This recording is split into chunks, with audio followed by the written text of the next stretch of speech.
Hello and welcome to A Stitch in Time. Today is Tuesday, February 5th, 2019, and this is episode 89. My name is Carol and my Ravelry name is Knitsnpurls.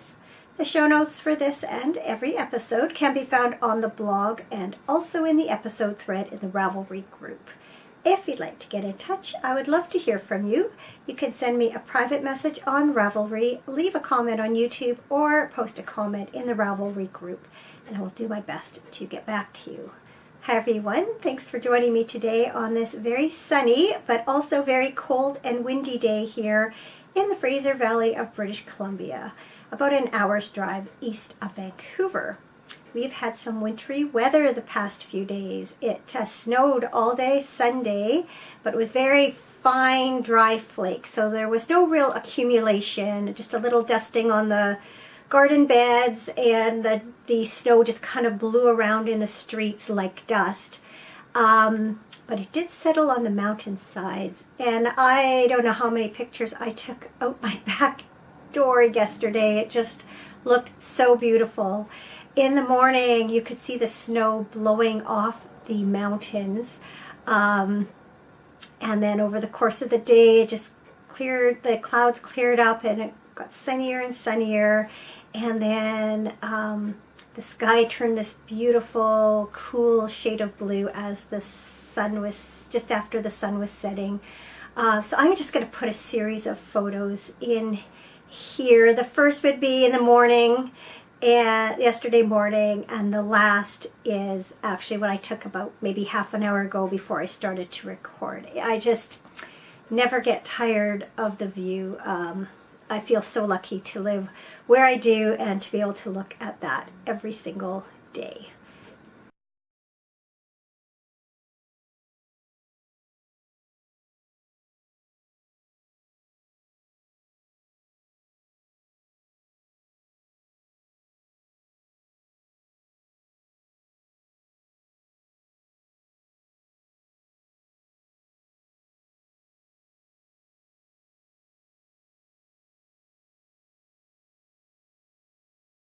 Isn't that pretty?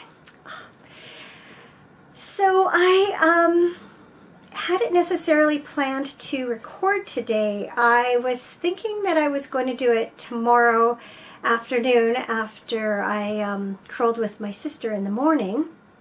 Then I remembered that we have a function to attend tomorrow afternoon, so that's not going to work. And then I have curling Thursday afternoon, so that's not going to work. And I didn't really want to leave it till Friday. So here it is, about 1:45 on Tuesday afternoon, and I did write down some show notes. I'm hoping it's not going to feel too disorganized, but it is kind of a bit of podcasting on the fly.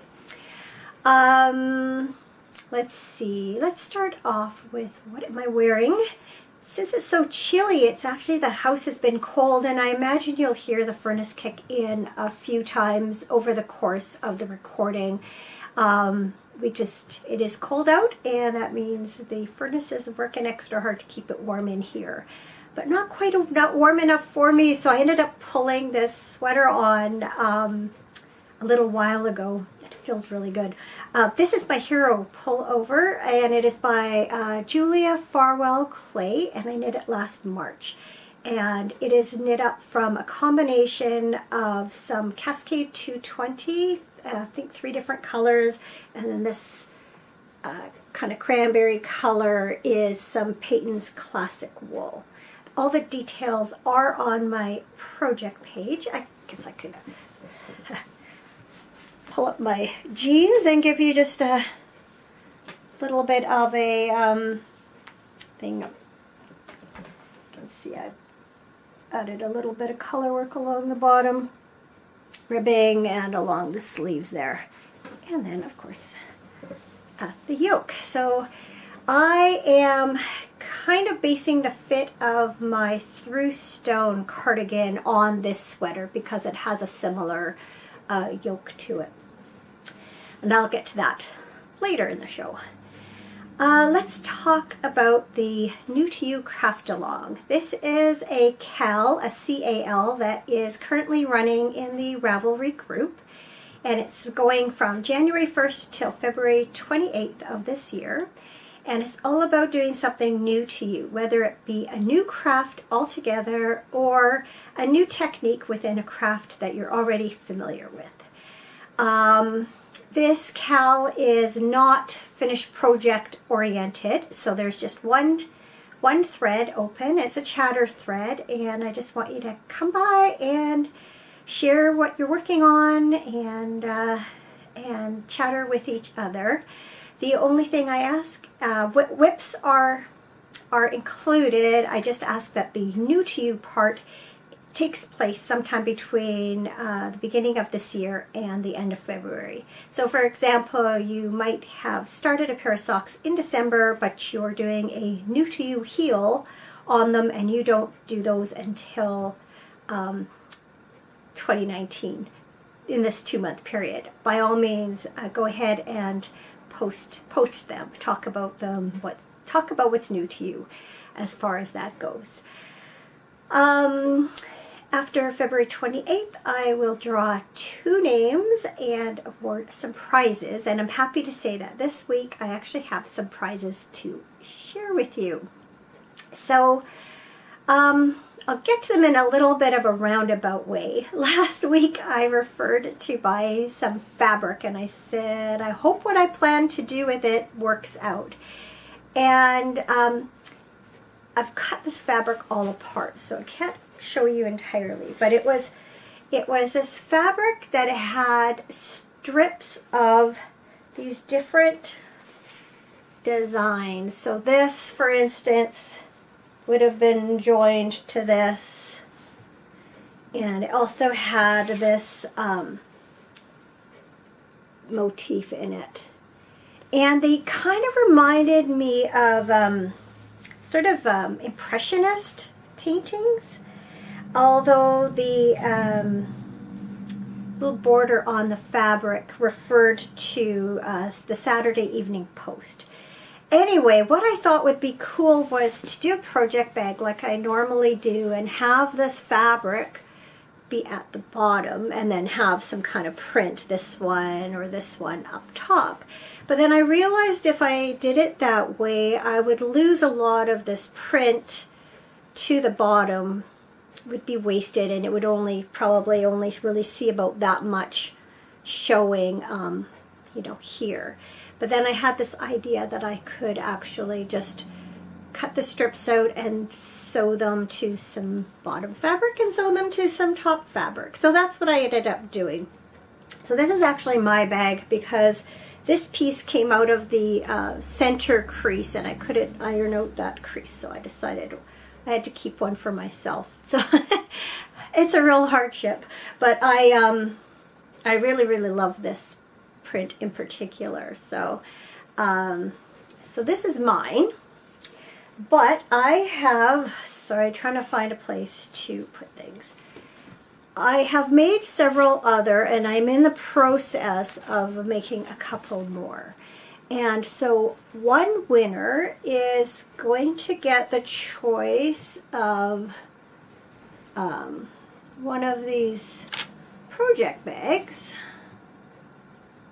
And also will be included this cute little alpaca stitch marker. Let's see, can you see that okay? And then as I was going through some of my bags that I've made before, I came across this little project, or what do you call it? Notions pouch. And I had made this a while ago.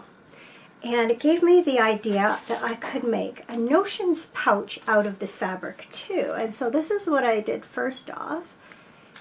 It's a little bit narrower this way than this one. But inside, I've got this print, and I have this package of stitch markers. And I don't want to take them out of the package, but I'm hoping you can see they are like little loop stitch markers with hearts. And then one of them, there it is. One of them Has a little lobster claw. So one person is going to win their choice of these stitch markers plus their choice of either this notions pouch, this notions pouch, or I have one more I'm going to make, and it's out of this fabric. So once I have them all finished up, I'll take pictures and put them in the thread. But so just to recap, one person will win a project bag plus a stitch marker, and one will win a notions pouch plus a set of stitch markers.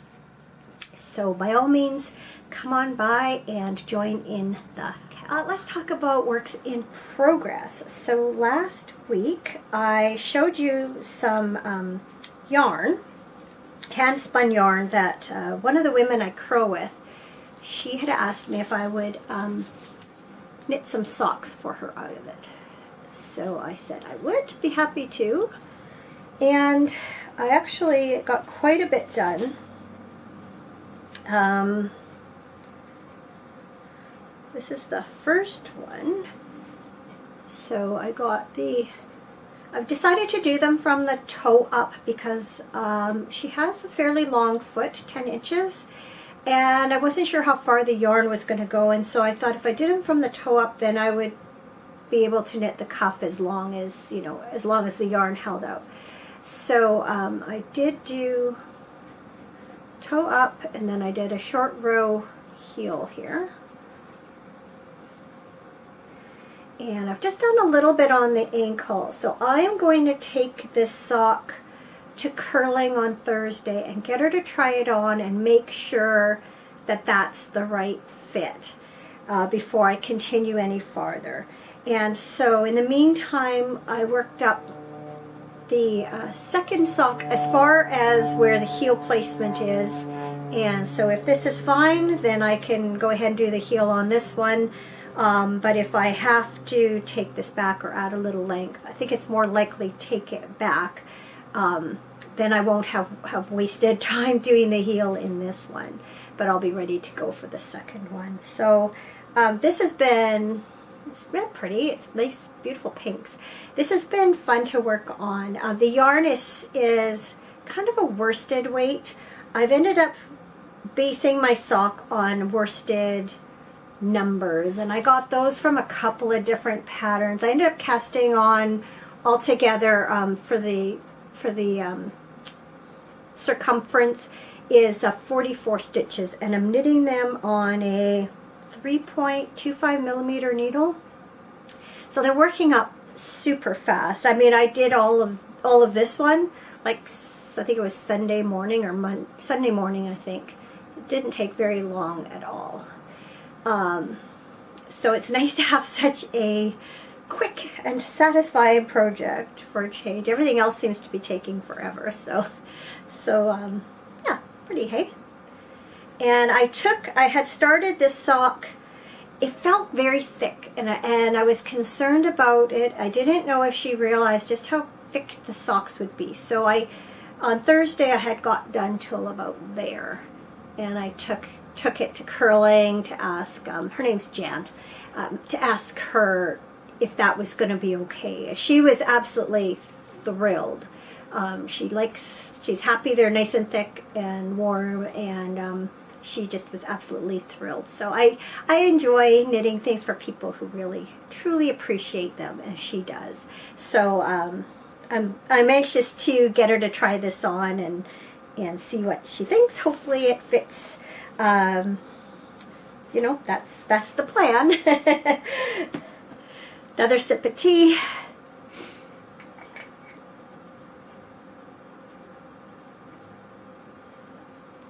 Oh, so I think I started to say I used a couple of different patterns as reference. So first off, I looked up I think it's the Rye socks by Tin Can Knits. They are top down sock, and they have garter stitch on the instep, so they don't really look anything at all like what I'm knitting, but I used that pattern to get the numbers. And then I remembered when I went to do the heel, I was trying to think how many stitches to decrease the heel to before I started to increase them again, or increase it again. And I remembered the On Your Toes Socks pattern by Ann Budd that I've used as a reference before, and I actually really like it for the yarn over short row heel. That's my go-to short row heel, and that's where I first learned it. So happily, one of the stitch counts on that pattern was 44 stitches. So I believe that on the toe they had cast on 2 less stitches than I did. I began with I think 12 altogether, and I think that one had you do maybe 8. But besides that, I just used it as a guidance for when to start my heel, which was 1.5 inches before the total length, and then I used it for the number of stitches to decrease to. So that was helpful, and I'll put links to those 2 patterns in the show notes. I believe Rye is a free pattern on Ravelry. On Your Toe Socks, I know it came out of a magazine originally, and that's where I first got it from, an Interweave magazine, but I have a feeling you can get it free. So I'll put links anyway in the show notes, so that what I'll do is probably reference them on my project page too. So you'll have a sense of where to look for those patterns if you so desire. So the next thing I'm working on, I cast on a new pair of socks from this sock blank that I got from Ocean Wind Knits for the Group of 7 Yarn Club. And I showed this to you last week. This is what it looks like unknit. And I cast on the Jangles socks, and I meant to bring, I have a black and white picture of the pattern, or I have a black and white copy of the pattern with a picture I meant to show you, but honestly, it's just a 2x2 rib sock with a particular type of heel in it, and so there's not a lot to show you really. So I cast on my 2x2 rib and started knitting. Now, you'll notice the yarn, the knitted sock is a fair bit lighter than the sock blank is, and that's because sometimes when you dye a sock blank, some of the yarn, like on the inside of the stitching, doesn't take the dye the same way, so you almost get like a speckly look. So personally, I think they look really cool. I don't mind that at all. But if you are wanting something that's, this saturated, just be aware that sometimes sock blanks don't knit up quite how they look, and that's part of the fun, is to see how they look from this stage to this stage. So anyway, 2x2 rib, not too exciting, honestly, but it's fun to see the colors knit up, and it's just a good kind of mindless project. So there you go. Did I mention that that pattern is by Lori Law, who is the dyer behind Ocean Wind Knits? And again, show notes, info will be there. Third thing I've been working on this week is my Cedarburg shawl. Continue to plow away at that. There's a black and white photo of it. And it's seen a little bit of growth since I showed it to you last. So the yarn I'm using, the gold and this multicolor, are both Sweet Georgia Yarns Tough Love Sock. This is the gold line colorway. This is Smitten. And then the dark purple in between is Impulse of Delight Summit Sock in the dark amethyst colorway.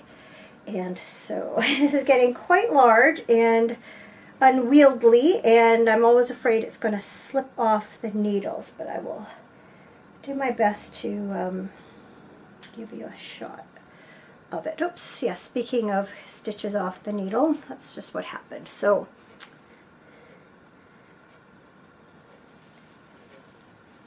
I think it's upside down, but that gives you an idea of how it looks. And I am reaching the end. So I'm in the final lace section, and I have done 2 repeats of the lace, and I have 2 more to go. And then there's just a little bit of garter stitch in these 2 colors to end off the shawl. So the end is getting closer and closer, and I will be honestly quite happy to when this is finally done. It just feels like it's taken a while, partly because I've sort of reknit it. I worked it up as far as the first lace repeat using a dark pink color as wherever you see the purple. It was a kind of a bright pink. Got this far, decided I didn't like it, ripped it out, started again with the purple, and so this is actually the right side up, I think. And so yeah, it's been going a while. Originally cast on, I think, late last year, or not last year, late 2017 or early 2018, and recast on this past September. So coming along, end is in sight. Looking forward to that. I cannot tell a lie. The final work in progress that I have to talk about is my Through Stone cardigan by Bristol Ivy. And I am knitting this cardigan for the new to you craft along because I've tried steeking for the very first time. So the yarn that I'm using, this was part of a Craftsy kit, and it came with the Cloudborn Highland Sport, and this is a Craftsy yarn. This is Shayla Heather, and then I'll just show you this pocket lining. So the dark color is Stone Heather, the lighter color here is Taupe Heather, and then this is called Ocean. So Shayla is the main color. Did I say that already? So last week I showed you I had completed both sleeves, and I had begun work on the body, and plus I had completed my 2 pocket linings. This is a spare. My first attempt didn't work out as well as I would have liked, so I did 2 more. So this is attempt number 1. And they get inserted into the body for pockets. So last week I had just begun the body, and I'm happy to say that this week I have got like this far. Whoops. Sorry, getting really tough to show you. This far. And there goes my yarn on the floor. Oh well. Yeah, so I have done all the waist decreases and begun the waist increases. By the way, I've incorporated those into the pattern myself because there is no weight shaping in this sweater. And there I go, losing my stitches off of this one. I think that might be the title this week, Losing My Stitches, because I seem to be having trouble keeping things on the needle because they're just that little bit too short for the state that my projects are in. Anyway, what I'm really happy about is that you can see I have incorporated my pocket linings now into my sweater. And so what you do is you knit to a certain height, you do some ribbing, and then you bind off the ribbing, and then on the next row where that hole is, you pick up and knit the stitches from your pocket lining. And I'm really happy with how that part went. It just looks so smooth and tidy there. And since then, I have gone ahead and stitched the bottom of the pocket to the first row of knitting, plain knitting above the ribbing there. What I haven't yet done, and what I'm kind of struggling with, is doing the side, sewing along each side of the pocket to attach it to the sweater. I know what I want to do, how I want to, the method I want to use. I'm just struggling with it a bit. In order to make this, this from the ribbing up to this ribbing, to make that the same size as the pocket lining, I had to knit for every 3 rows of the pocket lining, I had to knit 4 rows of the sweater. And so they're not being joined stitch by stitch. That would be the easiest thing, is if for every stitch I just sewed a stitch from the pocket lining. But I have to incorporate at a ratio of 4 to 3. One thing I'm also having trouble with is that you can see with the color work, the back of the pocket, it's really hard to see where the individual stitches are on this side. And I am trying to run the stitches up alongside the, that rest so I don't drop any more stitches. I'm trying to run the seam right along here where the pocket lining meets the steek stitches, but then I keep mixing up and getting one that's falling in here, or it's just not going well. So I just really need to sit down with it at a time when I have put my full attention and I have good light and I'm in the right mood. So I have tried them a few times, and then when it's not working, I've just gotten a bit frustrated. So that can be done anytime. It doesn't stand in the way of finishing anything else in the sweater, and so when I'm ready, I will approach those. I mean, I'd love to have them done so I can say that part's done, but it's not hurting anything to let them hang there for a bit. So anyway, in general, happy with the whole pocket thing so far, and I'm sure that I can make the rest work. It's just going to take some time and patience. Yeah, so that's my knitting for the week. Had a newsletter from Curious Handmade, or Helen Stewart, I think it was today, to say that the new Handmade Sock Society is going to be go on sale shortly, and is the first pattern's going to be released. I think it's later this month. So I'm quite tempted to join that again. It's good value for money for sure, to get 6 sock patterns for, I don't know, I feel like it was like, I don't remember what I paid for it, but it was good value. And I certainly liked all the patterns that came out of it last year. I still have 2 on the go. But I'm pretty sure I'm going to sign up for that again this year. So just to bring that to your attention, if you're interested, keep an eye out for that. Sometimes email can get me in big trouble. I had an email this morning from Sweet Georgia Yarns to say they were having their annual potluck, or what do they call it? Dye pot surprise or something like that. And no, I can't remember what they call them. I'll put it along here at the bottom. Anyway, they're either skeins that didn't dye up quite the way they're supposed to for the colorway, and also some that end up with some light spots or dark spots on them, and they sell them in packs of 2 for a discounted price. So I went ahead and ordered some of those this morning. Actually, when I went on the website originally, I think they must have had problems with the website because I couldn't get on for a while, and then miraculously it worked. So I purchased some more Sweet Georgia yarn. I just can't resist, and it should be here, I'm assuming, maybe by next week when I podcast, hopefully. What am I reading? Well, a couple of Agatha Christie books I finished. Well, since I recorded last, I've read this whole book, Evil Under the Sun.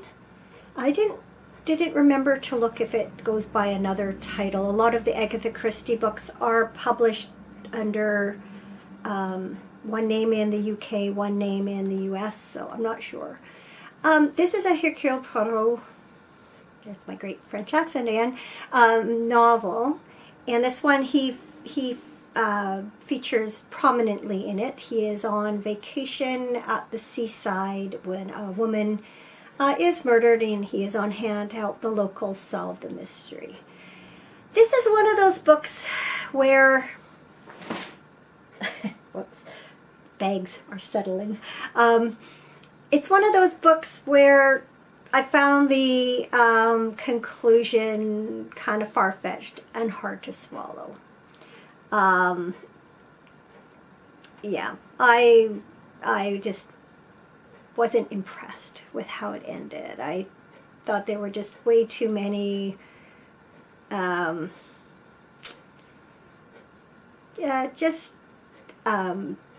far-fetched ideas of how the murder took place, etc. But I mean, I enjoyed it because I like Agatha Christie books in general, but a little bit disappointed in this ending. Then I began, just actually last night, N or M. This is a real classic, I feel like. I know I've read this one more than once before, although I can't remember who done it. That's the beauty of it, of reading them so far apart, is most of the time I don't remember who done it. And they're written in such a way that it never leaps out at you who it was. And this, what I like about this one is it's a Tommy and Tuppence Beresford mystery. And the first ones were written when they were in their 20s, soon after World War I. And this one's taking place during World War II, and they're in their 40s, and they have children, and it's just a more mature look at them. So they have been put back into work by the British government in undercover work. So liking it so far. I always like the Tommy and Tuppence stories. They're fun. I like the interaction between the two. So that leads me to what's been going on this week. We won our game at curling again on Thursday night. Woohoo! That's 2 in a row for our team and 3 games in a row for Allison and I, because I curled with her last Wednesday.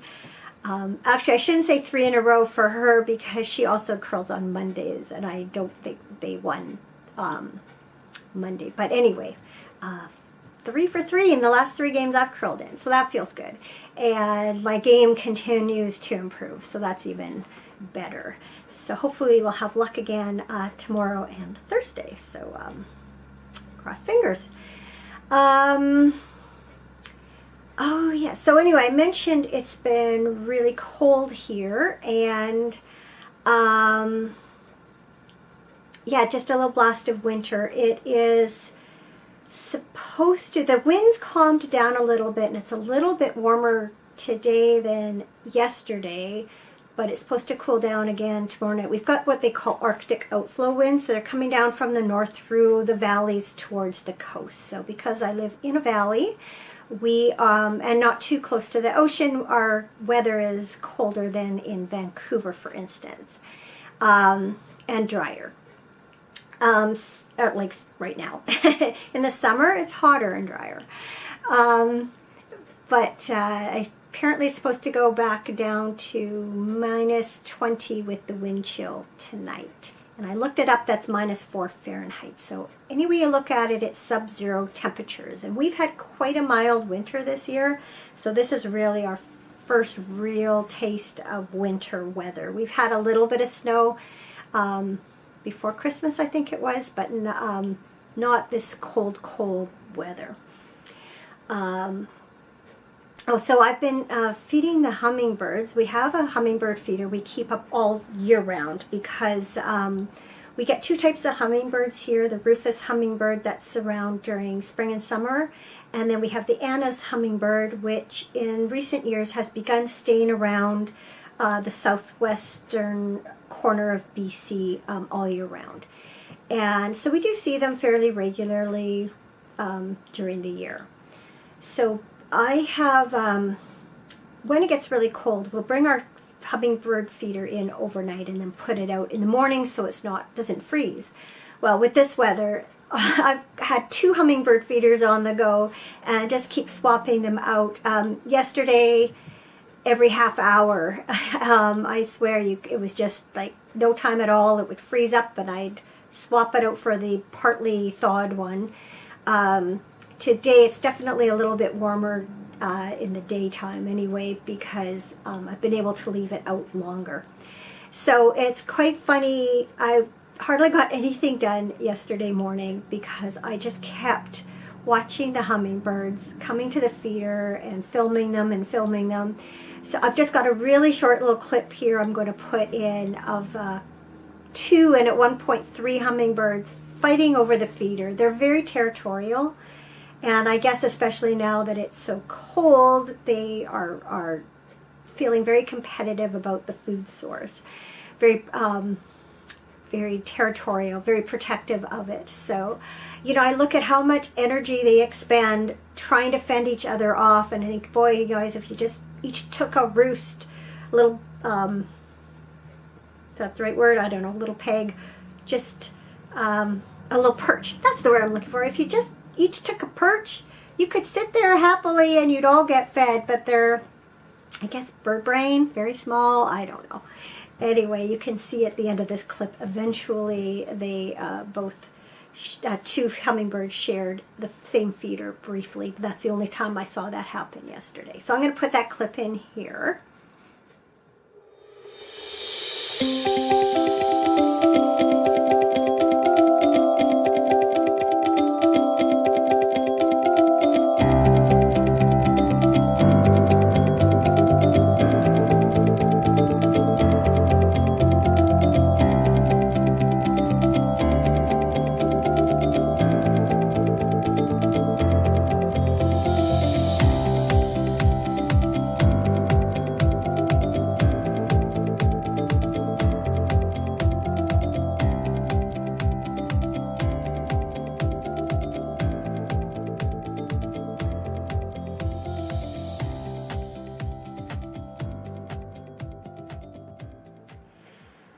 And then something else really cool.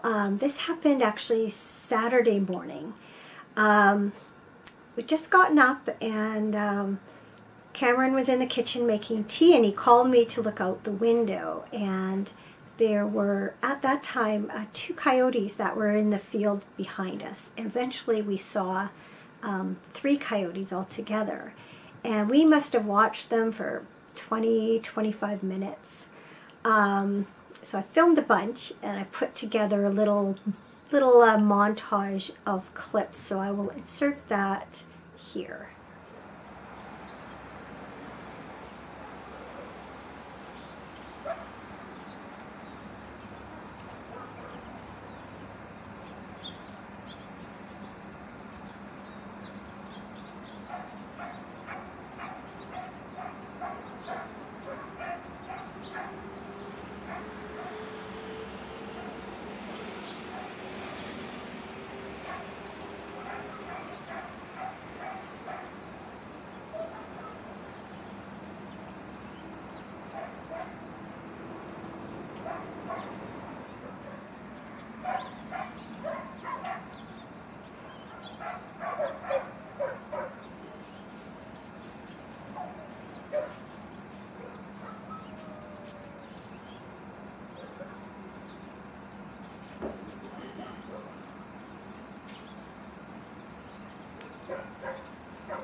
So you can see at one point, one of them was walking right along our fence line.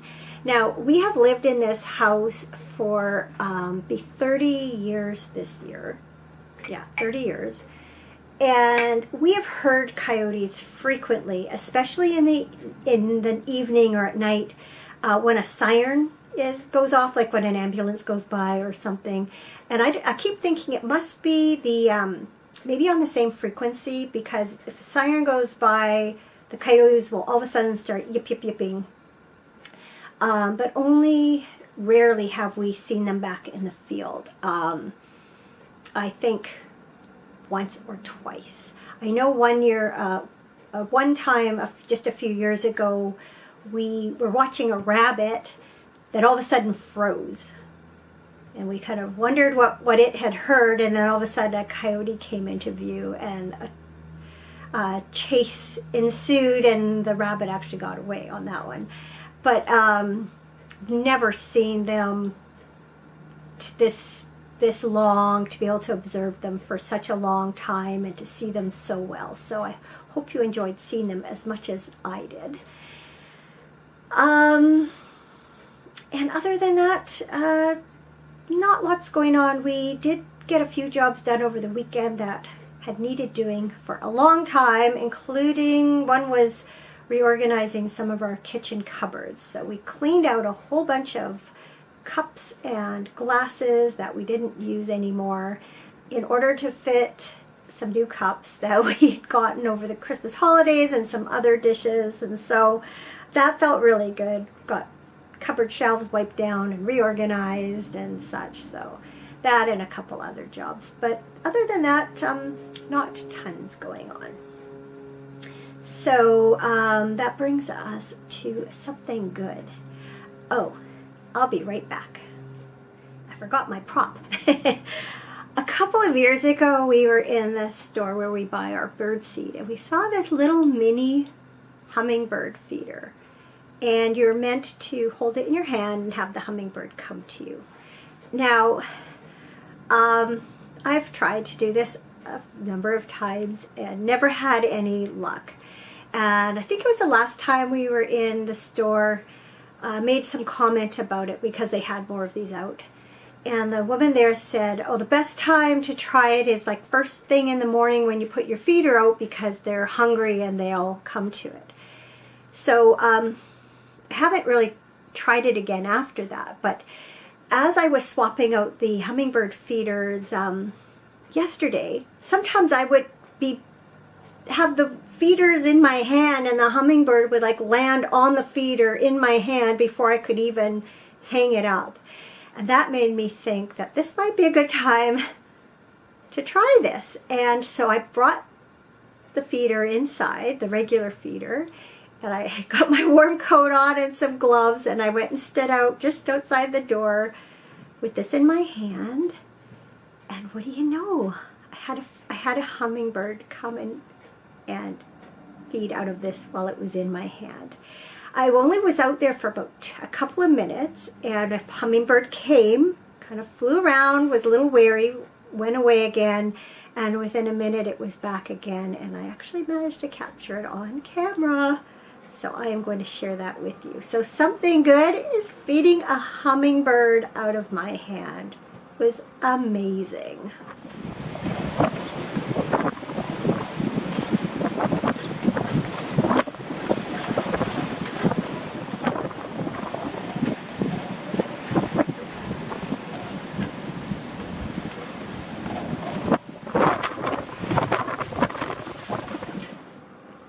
Isn't that cool? Made my day. Anyway, that is it for this week. So I hope you, all of you, have a fabulous week ahead. I want to thank you, as always, for watching, and also a big thank you to all of you who've reached out this past week. I always love hearing from you. So, yeah, should be back next week, hopefully with those pockets sewn up. You never know. In any case, take care until then. Happy knitting. Bye.